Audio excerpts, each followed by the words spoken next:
வணக்கம் சார். வணக்கம். பகவானும் சரி, நம்ம அன்னையும் சரி, அவங்களுடைய அந்த யோகத்தின் சக்தியின் அந்த பேர் ஒளியில தகரத்தையும் தங்கமாக்கும், ஏன் கல்லையும் தங்கமாக்கும் அப்படின்னு ஒரு மெசேஜ் போட்டிருந்தீங்க. இன்னைக்கு அதை பத்தி விரிவா சொல்லுங்க சார். பகவான் ஸ்ரீ அரவிந்தர் 1950 டிசம்பர் 5 மகா சமாதி அடைந்தார். ஒரு 5 நாட்களுக்கு பிறகு பாண்டிச்சேரியிலே சமாதிக்குள்ளே இறக்கி வைக்கப்பட்டார். அவர் 5 நாள் சமாதியிலே தரிசனத்திற்காக அவர் திருமேனி வைக்கப்பட்டிருந்தது. சமாதிக்குள் இறக்கி மூடப்பட்ட பிறகு அவருடைய உதவியாளராக இருந்த சம்பக்லால் மீது சில நாட்கள் பகவான் மீது வெளிப்பட்டிருந்த பொன்னொளி சம்பக்லால் மீதும் இருந்தது. பகவான் மகாயோகி, ஞான ஒளியை, அதிமன ஒளியை வெளிப்படுத்தும் உலகின் முதன்மையான யோகி. அவருக்கு வெளிப்பட்டது நியாயம். அவர் உதவியாளருக்கும் அந்த ஒளி சில நாட்கள் இருந்ததுன்னா, பகவானோடு இருந்ததுனால அந்த ஒளி அவரிடத்திலும் வெளிப்பட்டதில்லை. அதனால் இந்த கேள்விக்கு பதில் என்னன்னா, பகவானோடு அன்னையோடு சம்பந்தப்படுற நாம அவர்களுடைய பேரொளி நம் மீது பட்டதுன்னா இந்த தகரம் தங்கமாக மாறும். இந்த பூமியில் இருக்கிற கல்லாக இருக்கிற மனிதர்களும் தங்கமாக மாறுவார்கள்.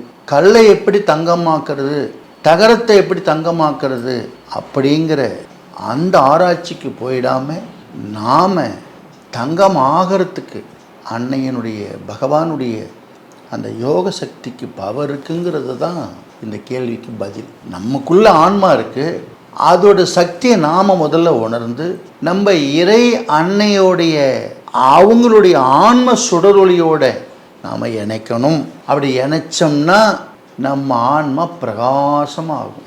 அப்படி பிரகாசமாகும்போது தான் இந்த சாதாரண வாழ்வு பொன்னொளி வாழ்வாக மாறும். இந்த பொன்னொளி வாழ்வை தான் தங்கமாக மாற்ற முடியும்னு சொல்கிறோம். சூப்பர் கான்சியன்ட் அப்படிங்கிற நிலையை நாம் அடையும் பொழுது பகவான் அடைஞ்சார், அன்னை அடைந்தார். ஒருவேளை நாமல் அடைந்தால் இலுமைன்டு சைக்கிக் கான்சியஸ் அப்படின்னா அதி உன்னத ஆன்ம ஒளி. அந்த ஒளி நிறைந்த மனதிலிருந்து வீசக்கூடிய பொன்னொளி கதிர்கள் இருக்குல்ல, அவங்க அருகில் இருந்தாலும் சரி, அவங்க பக்கத்தில் பொருளாக இருந்தாலும் சரி, அதுக்குள்ள அந்த ஒளி உள்ள புகுந்து ஸ்பிரிட் க்ளோ இன் மேட்டர் அப்படின்னு சொல்லக்கூடிய அந்த ஒளி வெளிப்படத்தான் செய்யும்.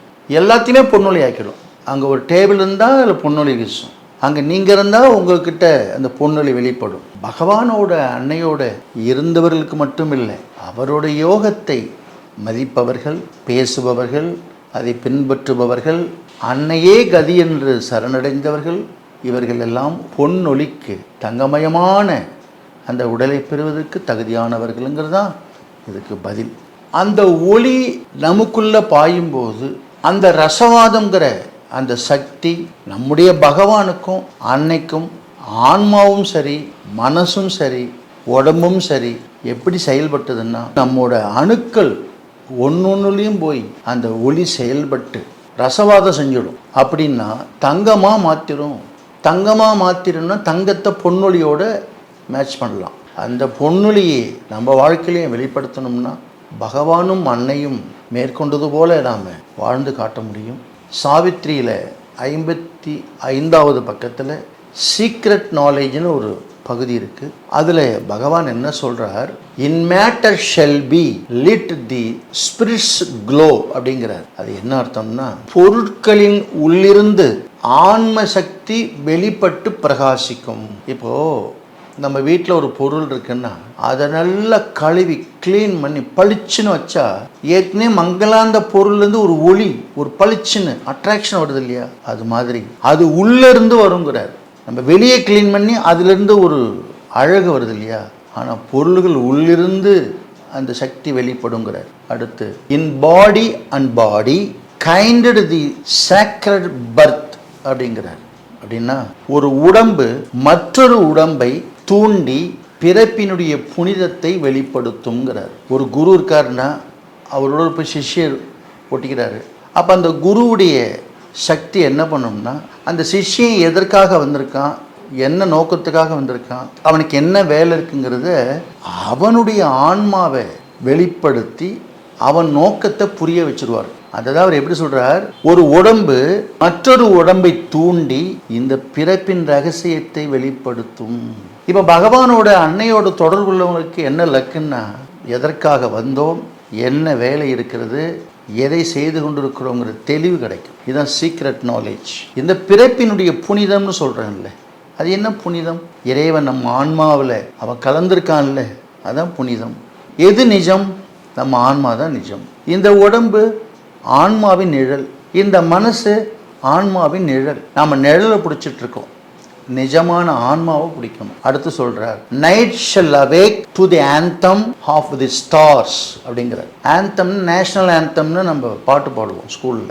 ஆந்தம்னா பாடுறது.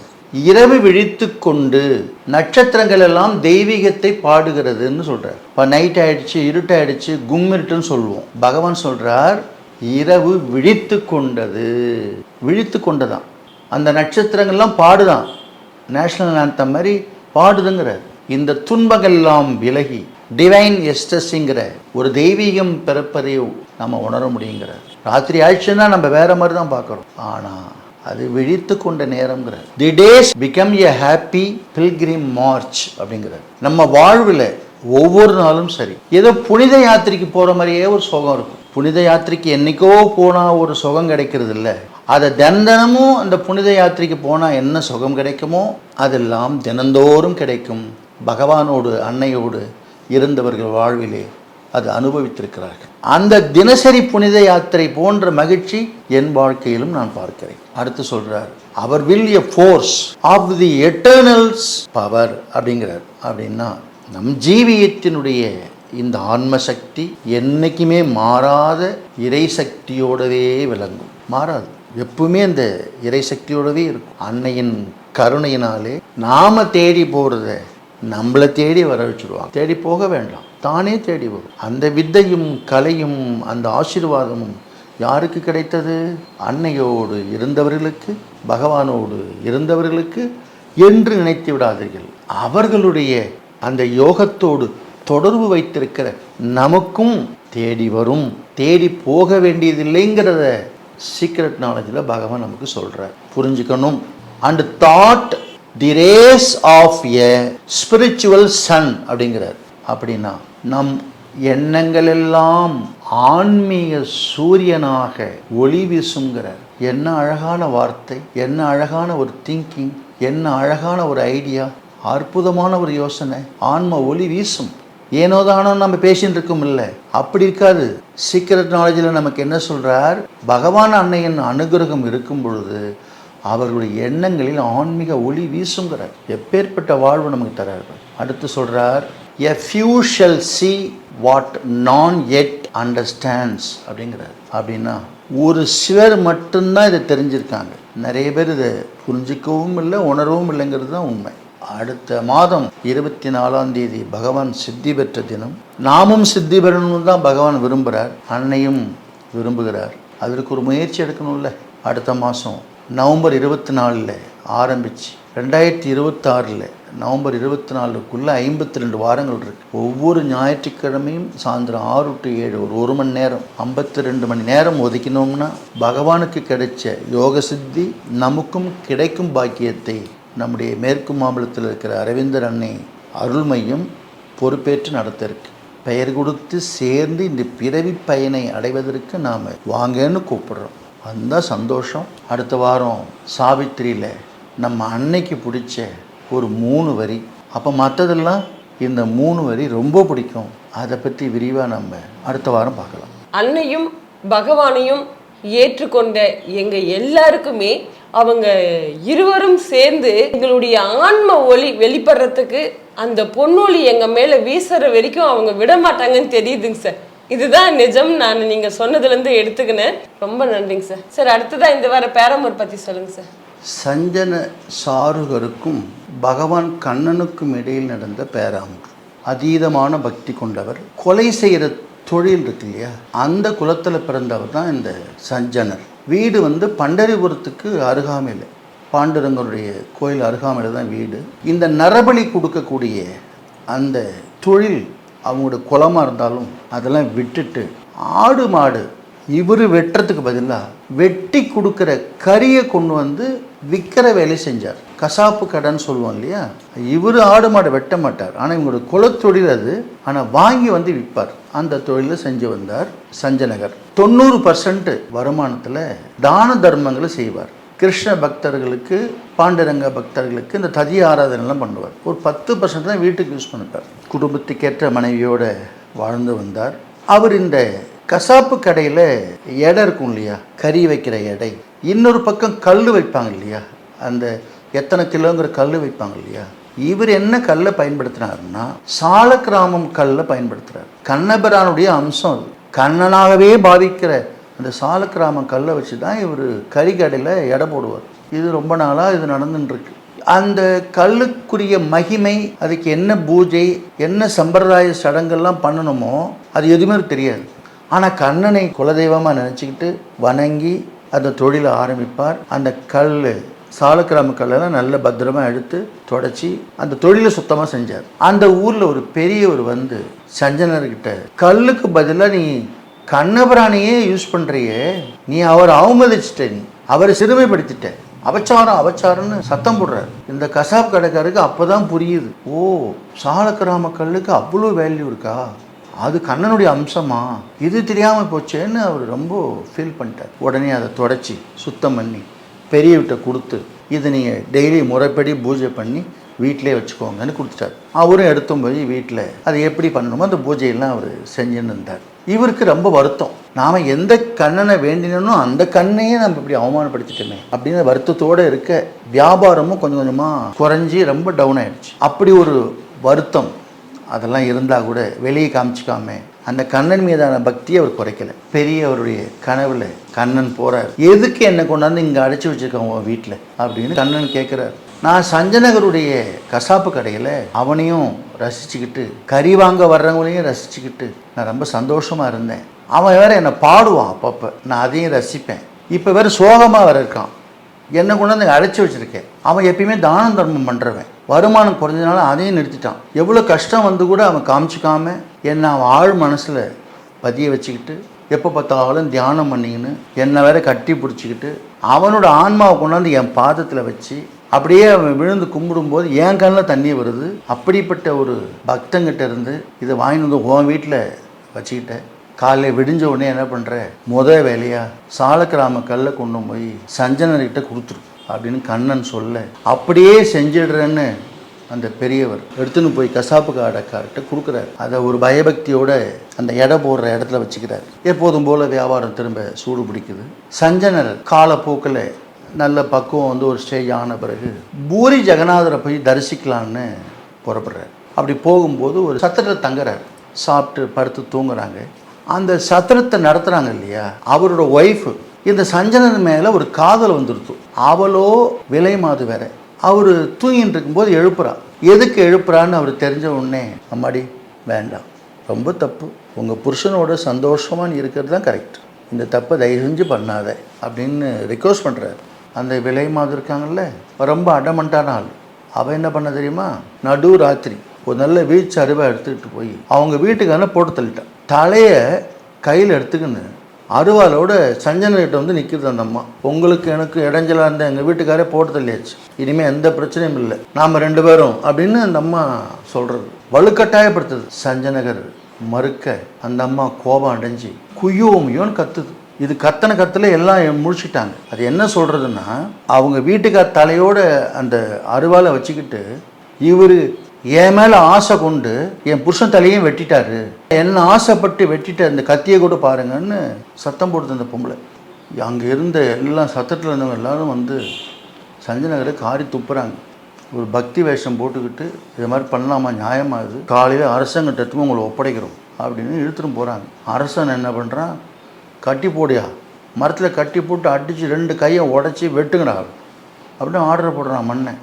உடனே ஆளுங்க வந்து 2 கையை வெட்டிடுறாங்க. ஒரே வெட்டு தான், கை தூண்டா போச்சு, ரத்தம் அப்படியே ஆறாக ஓடுது 2 பக்கம். இந்த விஷயம் பூரி ஜெகநாதர் காதில் உழுது. அந்த நேரம் பார்த்து அங்கே கண்ணன், அவங்களோட தங்கச்சி சுபத்திரை, கண்ணனோட அண்ணன் பல்ராமன், இவங்கெல்லாம் அங்கே இருக்கிறாங்க பூரி ஜெகநாதர்கிட்ட. இவங்க எல்லாம் கும்பலாக கிளம்பி இங்கே வந்துட்டாங்க.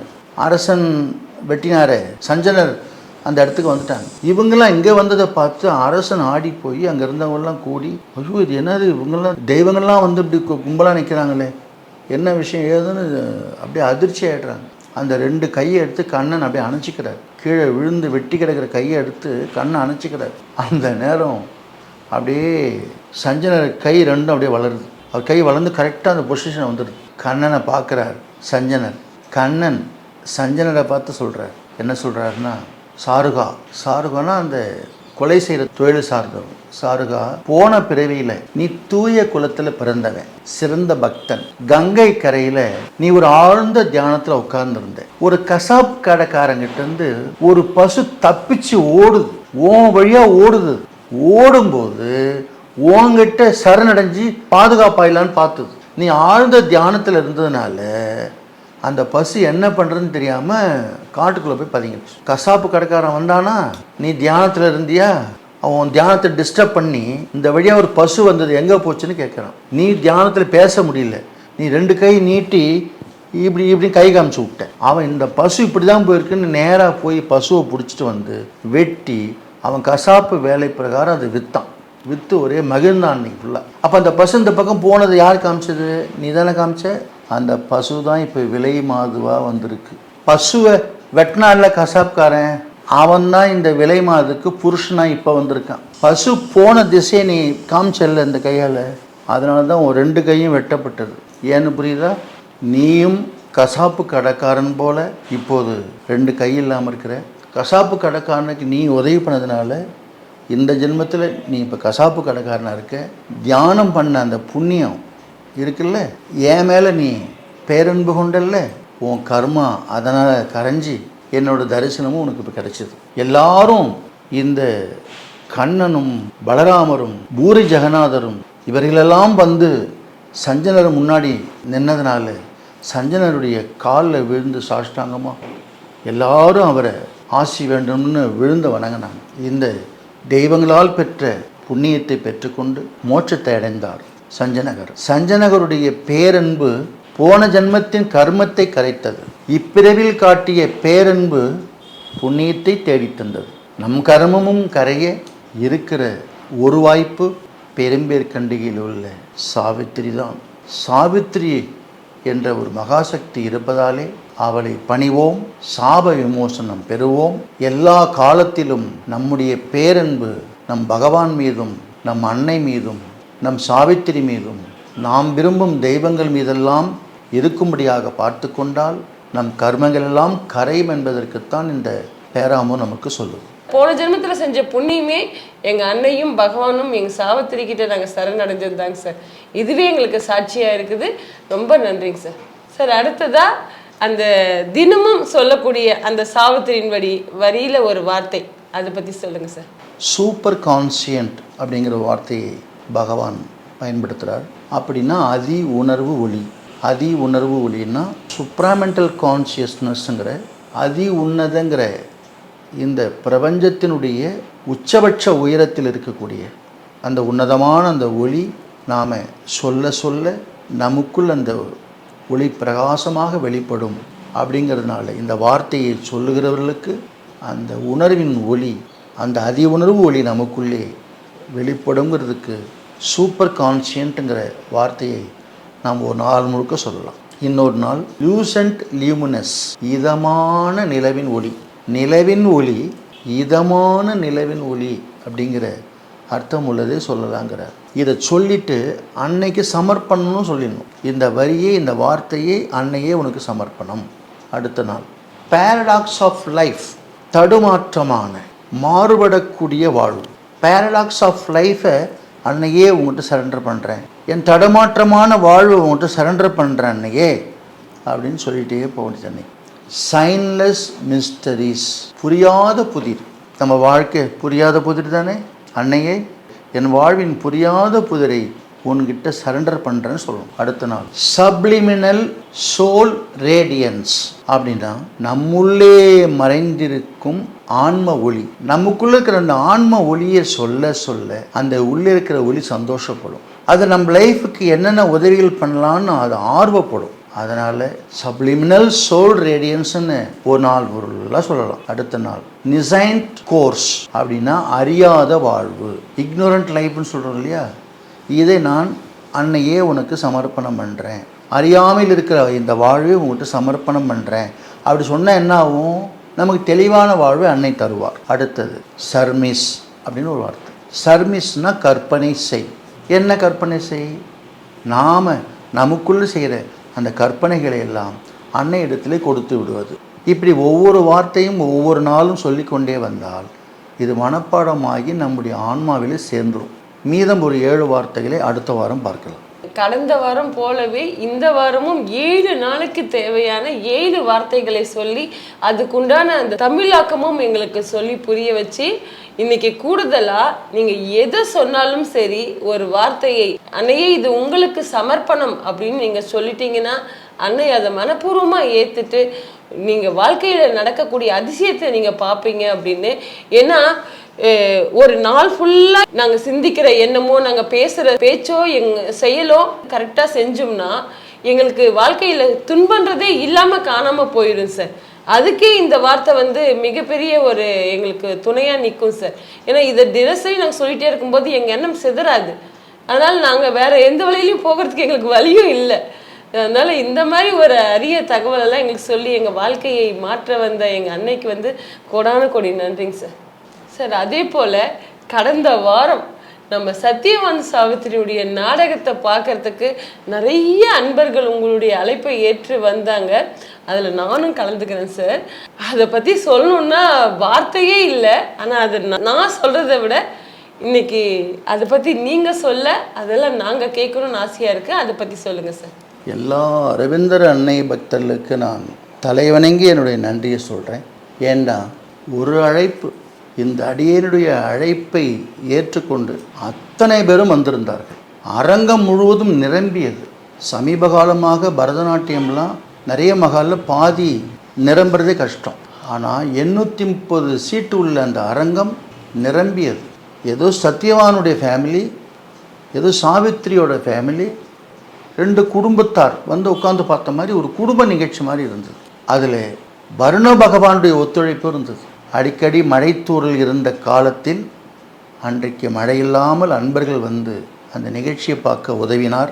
4 மணி நேரம் பொறுமையாக உட்கார்ந்த இடத்தில் அந்த பரதநாட்டியத்தை ரசித்து மகிழ்ந்தார்கள். அபிஜித் நாட்டியாலயா வழங்கிய அந்த அற்புதமான அந்த நாடகத்தை, பகவான் ஸ்ரீ அரவிந்தரின் யோக சாவித்திரி கதையை பரதநாட்டியத்தின் மூலமும் புரிய வைக்க முடியும் என்ற அந்த அற்புத சாதனையை கண்டு மகிழ்ந்தார்கள். அது ஒரு வரலாறு. 4 மணி நேரத்துக்கு மேலே உட்கார்ந்துருந்தாங்க. புரியாதது புரிந்தது.